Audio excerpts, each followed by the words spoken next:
Okay. ఈరోజు మనం ఆధునిక వర్క్ ఫోర్స్లో వస్తున్న ఓ పెద్ద మార్పు గురించి మాట్లాడుకుందాం. పూర్తి సమయ ఉద్యోగులతో పాటు ఇప్పుడు మరో పెద్ద వర్గం కూడా ఉంది. కానీ వాళ్ళని మనం నిజంగా అర్థం చేసుకుంటున్నామా? ఈ కనిపించని గ్యాప్ గురించి కాస్త లోతుగా చర్చిద్దాం. ఇది SHRM, SAP కలిసి చేసిన ఒక పెద్ద రీసెర్చ్ నుంచి వచ్చింది. మనం ఎక్స్టర్నల్ వర్కర్స్ని ఎలా చూస్తున్నామో, వాస్తవానికి వాళ్ళు ఎవరో అనే దాని మధ్య ఎంత పెద్ద తేడా ఉందో ఇది బయటపెడుతుంది. అక్షరాల 5.67 కోట్లు. ఆలోచించండి, ఇది ఎంత పెద్ద సంఖ్యో. అంటే అమెరికాలో దాదాపుగా మూడో వంతు వర్క్ఫోర్స్ వాళ్ళు రెగ్యులర్ 9 to 5 జాబ్స్లో లేరు.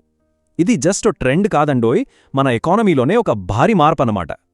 అయితే అస్సలు సమస్య ఇక్కడే మొదలవుతుంది.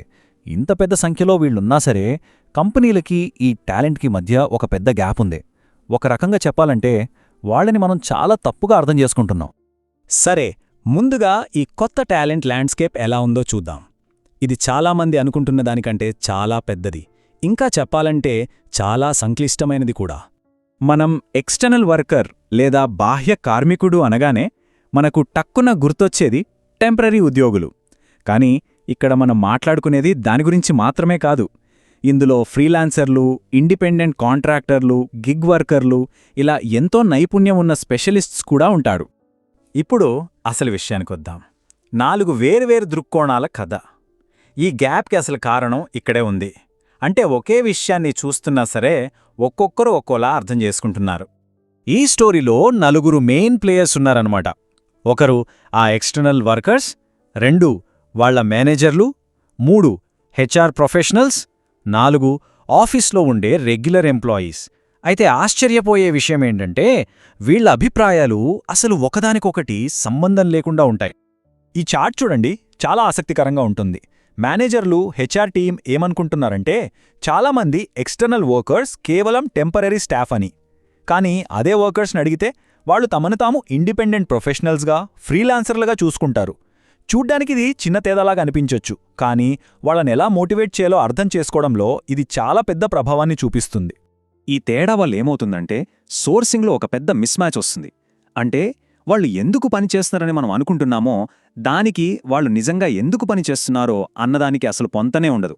ఇక్కడో పెద్ద అపోహ ఏంటంటే చాలా కంపెనీలు అనుకుంటాయి, ఓ వీళ్లకు వేరే మంచి జాబ్ దొరకలేదేమో అందుకే ఇలాంటి పనులు చేస్తున్నారు అని. కానీ నిజమేంటో తెలుసా? ఫ్లెక్సిబిలిటీ. అదే వాళ్ళని నడిపించేదే. తమకి నచ్చిన టైంలో నచ్చిన చోటు నుండి పనిచేసే స్వేచ్ఛ. అదే వాళ్ళకు కావాల్సింది.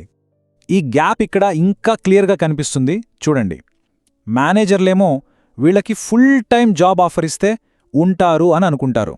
కానీ ఆ వర్కర్స్ ఏమనుకుంటున్నారంటే నా పనికి తగ్గ జీతం ఇవ్వండి, ప్రాజెక్ట్ నాకు సూట్ అవ్వాలి.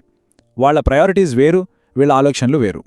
ఈ తప్పుడు అభిప్రాయాలన్నీ కలిసి ఏమవుతుందంటే ఆన్బోర్డింగ్, ఎంగేజ్మెంట్లో పెద్ద పెద్ద గ్యాప్స్ వచ్చేస్తాయి.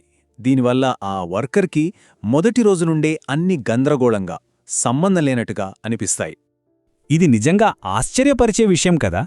సగానికి పైగా కంపెనీలకి బయట నుండి వచ్చే వర్కర్స్ని టీంలోకి ఎలా ఇన్వాల్వ్ చేయాలో కూడా తెలీదట. వాళ్లకోసం ఎలాంటి ఒక పద్ధతి, ఒక ప్రాసెస్ అనేది లేదు. ఒక వర్కర్ చెప్పినట్టుగా, కొత్త అసైన్మెంట్కి వెళ్ళినప్పుడు చాలా ఆఫీసుల్లో మమ్మల్ని పట్టించుకునేవాళ్లే ఉండరు. ఇది కేవలం ఒక డేటా పాయింట్ కాదు. దీనివల్ల వాళ్ళు ఎంత ఒంటరిగా, బయటి వాళ్లలా ఫీలవుతారో ఆలోచించండి. ఇక్కడ కూడా చూడండి, మేనేజర్లు, రెగ్యులర్ ఎంప్లాయీస్ వీళ్ళందరూ తాము ఎక్స్టర్నల్ వర్కర్స్ని సమానంగానే చూస్తున్నామని గట్టిగా నమ్ముతున్నారు. కానీ ఆ వర్కర్స్ అనుభవం మాత్రం కొద్దిగా తేడాగా ఉంది. ఆ చిన్న తేడా ఎందుకుంది? అదే ఎక్స్పీరియన్స్ గ్యాప్. సో అసలు పాయింట్ ఏంటంటే కంపెనీ కల్చర్ పేపర్ మీద ఎలా ఉండాలని అనుకుంటున్నామో దానికి వాళ్ళు నిజంగా ఏం ఎక్స్పీరియన్స్ చేస్తున్నారో అన్నదానికి మధ్య చాలా తేడా ఉంది. ఆ చార్ట్లో చిన్న గ్యాప్లా కనిపించేది నిజానికి అది ఒక పెద్ద అనుభవంలో అంతరమన్నమాట. సరే, మరి ఈ గ్యాప్స్ని ఎలా పూడ్చాలి? కంపెనీలు కేవలం ట్రాన్సాక్షన్స్లా కాకుండా ఒక రిలేషన్షిప్లా చూస్తూ మొత్తం వర్క్ ఫోర్స్ని ఎలా బలోపేతం చెయ్యాలి? పరిష్కారం ఒక్కటే, మన ఆలోచనా విధానం మారాలి. వాళ్ళు ఎందుకు ఈ పని చేస్తున్నారో నిజంగా అర్థం చేసుకోవాలి. అది వాళ్లకి వేరే ఆప్షన్ లేక కాదు, వాళ్లకి ఫ్లెక్సిబిలిటీ కావాలి కాబట్టి. వాళ్లను కూడా టీంలో ఒకరిగా చూడాలి, వాళ్ల కాంట్రిబ్యూషన్ని గుర్తించాలి. సింపుల్గా చెప్పాలంటే వాళ్ళని ఒక రీసోర్స్లా వాడేసుకోకుండా ఒక టాలెంట్లా పెంచి పోషించాలి. చివరగా ప్రతి సంస్థ తనని తాను ఈ ప్రశ్న వేసుకోవాలి. మనం బయట నుండి వచ్చే టాలెంట్ని కేవలం వాడుకుంటున్నామా, లేక నిజంగా వాళ్లని మనవాళ్లుగా భావించి వాళ్ల ఎదుగుదలకి పాటుపడుతున్నామా?